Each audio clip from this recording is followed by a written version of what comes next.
এয়া চাওক আমি ভাগিন আৰু সব মিলি এঠাইত গৈ আছো। ক'ত গৈ আছো আপোনালোক দেখাই যাম, চাই থাকিব ভিডিঅ'টো। এয়া পিছফালে মানুহ বেটাৰী ৰিক্সাও গৈ আছে একেলগে আমাৰ লগত বাইদেউহঁত। হেল্ল' বন্ধু বান্ধৱীসকল, welcome back to my YouTube channel Trishna and Ghanin vlogs. আজি আমি গৈ আছোঁ শ্ৰী শ্ৰী গৰখীয়া গোপাল মাৰলী থান,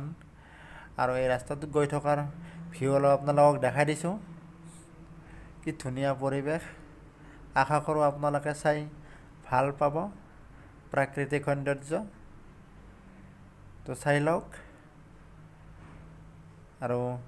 আমি থানখনত গৈ পেলাই আপোনালোকক গোটেই দৃশ্যবোৰ ধুনীয়াকৈ দেখাম। এয়া চাওক আমি আহি পালোঁ থান। চবে আহিছে।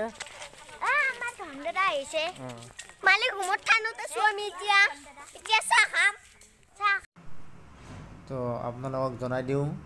যে এইটোৱে হ'ল শ্ৰী শ্ৰী গৰখীয়া গোপাল মাৰলী থানৰ মেইন মন্দিৰ। এইটো কৃষ্ণ মন্দিৰ হয়। তো এই মন্দিৰতে সকলো ভক্তই আহি নিজৰ মনৰ ইচ্ছা পূৰণৰ কাৰণে চাকি ধূপ জ্বলাই দিয়ে। এয়া এতিয়া শৰাই ৰেডি কৰি থকা হৈছে। ভগৱান শ্ৰীকৃষ্ণৰ আশীৰ্বাদ বিচাৰি, মনৰ আশা পূৰণৰ উদ্দেশ্যে আমি শৰাই লৈ আহিছোঁ মাহ প্ৰসাদ। তো তাৰে ৰেডি কৰি আছে এতিয়া।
আমাৰ এইটো মেইন মন্দিৰ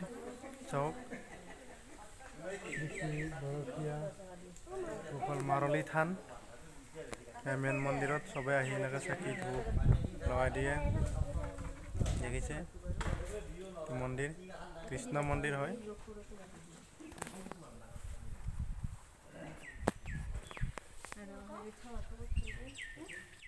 এয়া আমি চবেই বহি ইয়াতে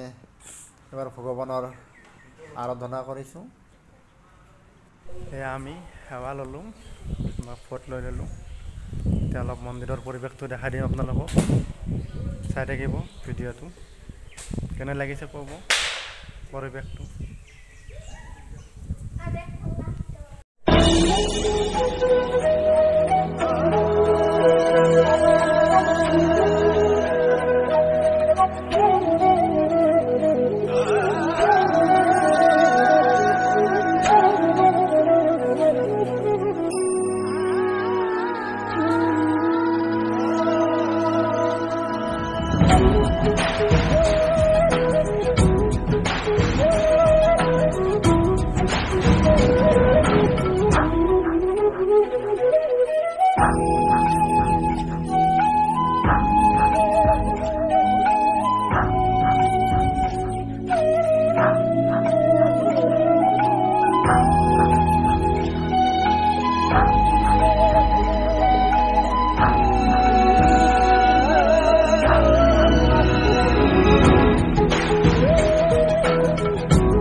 এয়া গোটেই মন্দিৰৰ পৰিৱেশটো দেখাই দিছোঁ আপোনালোকক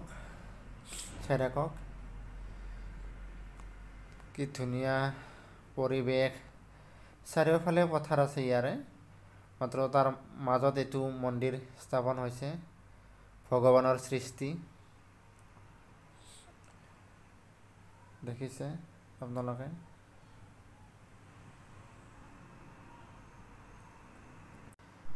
আমি সকলোৱে ঘৰৰ পৰা উপভাষা আহিছিলোঁ তো সেইকাৰণে মন্দিৰ দৰ্শন কৰি অলপ চাহৰ ব্যৱস্থা কৰিছিলোঁ তাত তো সকলোৱে মিলি অলপ লাইটলি চাহ খাইছোঁ অলপ মন্দিৰৰ দেউৰী এখেতে মন্দিৰটো চাই আছে তেখেতে মন্দিৰটোৰ বিষয়ে অলপ জনাই দিব আমাক কৈ এতিয়া মন্দিৰটো আমি একেবাৰে সৰু থকাৰ পৰাই ইয়াতে মন্দিৰ হোৱা নাছিল তেতিয়া বহুত গছ আছিল আৰু এতিয়া সেই গছৰ মাজত চব মানুহে আহি পেলাই মিলি পেলাই ইয়াতে এনে নাম চাম ধৰে আৰু কাৰোবাৰ গৰু হৰাইছে যদি বা কাৰোবাৰ গৰু জাগিছে যদি গৰু হৰালে ইয়াতে কয় যে আমি এক থোক কল দিম প্ৰভু আমাৰ যাতে গৰুটো পাওঁ এনেকৈ গৰুটো পায় তাৰপিছত ধৰক যদি কাৰোবাৰ গাই জাগিছে ইয়াতে আনি পেলাই ভোগ দিয়ে প্ৰভু আমাৰ যাতে গাই গৰুটো ভাল হয় তাৰ কাৰণে আমি তোমাৰ চৰণত অলপ এটা ভোগ দিম এনেকৈ এনে গাছৰ ঘৰত দিছিল আৰু গাছকেইটা বৰ ডাঙৰ ডাঙৰ গাছ আছিলে এইখিনিতে তাৰপিছতে এই কমিটি মিলি পেলাই আগতে আৰু খেৰী ঘৰ বনাইছিল খেৰী ঘৰবিলাক নাথাকে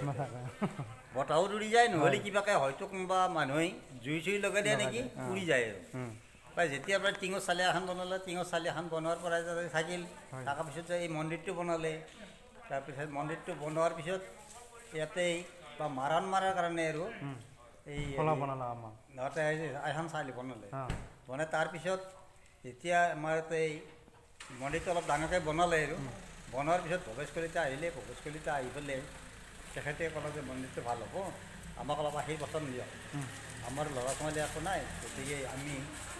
যা যোগাৰখিনি আমি দিম দিয়া দিয়ক আমি অলপ নাম চাম ধৰাৰ কাৰণে তাৰপৰা তেখেতে যেতিয়া সেনেকৈ ক'লা ইয়াতে ভাদ মাহ পাঠ চলি আছে তেতিয়া ভাদ মাহত পূৰা পাঠ চলি থাকে ৰাতি তেখেতে কৈছিল যে ভাদ মাহত মই খৰচটো যিমান খৰচ যায় মই খৰচটো দিম যদি ঈশ্বৰে আমাক মুদ্দাঙি চাই তাৰপিছত তেখেতে ভাদ মাহৰ খৰচটো গোটাই দিলে 700 পাত ডেইলি হৈ থাকে আৰু ৰাতি প্ৰায় 12টা বজালৈকে গোটেইখিনি খৰচ তেখেতে দিয়ে দিয়াৰ পিছত আৰু তেখেতে ল'ৰা এটা জন্ম হ'ল তেখেতৰ ল'ৰাটো জন্ম হোৱাৰ পিছত একদম শেষৰ দিনা প্ৰায় 200-250 মান মানুহ হয় আৰু যিমান খৰচ হয় গোটেইখিনি তেখেতে কৰে আৰু কৰি পেলাই এতিয়া মন্দিৰটোৰ নামত অলপ বিকি পইচা দি যায় আৰু তাৰপৰা এতিয়া মন্দিৰটো ধৰকচোন এই তিনিআলিৰ এই NC দাস নেকি NC দাস আহি পেলাই এই টাইলছখন উৰিলে সিহঁতে লগাই দিয়াৰ পিছত তেতিয়া ভৱেশ কলিতাই আহি পেলাই কৈছে যে মন্দিৰটো ডাঙৰকৈ বনোৱাৰ কথা মন্দিৰটো ফেঞ্চিং সহকাৰে সেই ফেঞ্চিঙৰ পৰাই এই পোষ্টৰ পৰা এইখিনি ভাঙি দি তেখেতে কৈছে যে এই মই আপোনালোকক সহায় কৰি দিম এইখিনি আপোনালোকক মই 1 কোটি টকা দিম তেখেতে 1 কোটি টকা দিম বুলি কৈছে তাৰপিছত যে আমাৰ কমিটিৰ 1,40 লাখ টকাৰ তেখেতে আমাৰ বাজেট আছিলে তেখেতে 1 কোটি দিব আৰু বাকী যিমান লাগে আৰু কমিটি বোধে খৰচ কৰিব আৰু 26 জানুৱাৰী এই 26 জানুৱাৰীতে হ'ব এইবাৰ 38তম হ'ল 38তম এইবাৰ 26 জানুৱাৰী অনুষ্ঠানটো এইবাৰ 38তম হ'ল তাৰমানে এই ধৰক মন্দিৰটোৰ প্ৰতিষ্ঠা দিৱস হিচাপে যে এনেই কাতিৰ 1 তাৰিখে এনেই নাম চাম ধৰি পেলাই 700 পাঠ কৰি পেলাই ইয়াৰে মানুহ হয় আৰু এইবাৰতে ধৰক প্ৰায় 200 কিমান খালি ভোগ শেষ হৈছে আৰু বন্ধু বুলি নহ'লেতো মানুহ আৰু আহিলেই হয় তাৰমানে মানুহটো বস্তু এটা একো বস্তু কিনিব নালাগে আৰু চব বস্তু ঈশ্বৰে আহি থাকে আৰু এতিয়া ধৰক আমি আগতে শুনিব আছোঁ আগতে মই নাছিলোঁ বেলেগ একজন আছিলে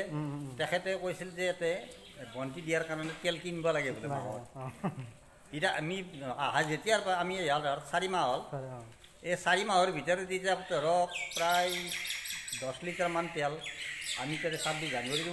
দিলোঁ ইয়াতে এতিয়া বৰ্তমানলৈকে 5 লিটাৰমান তেল আমাৰ জমাতে আছে আৰু 26 জানুৱাৰীত আমাৰ এই বিশ্বনাথৰ এখন ভকতে আহি পেলাই তেখেতে কৈছে যে এটা মন্দিৰত যিমান সূতা লাগে সিয়াৰ সূতা যিমান লাগে মই দিম আৰু তেখেতে 1 কেজি সূতা দি গৈছে আৰু ইতিমধ্যে ইমানখিনি আৰু আমি জানা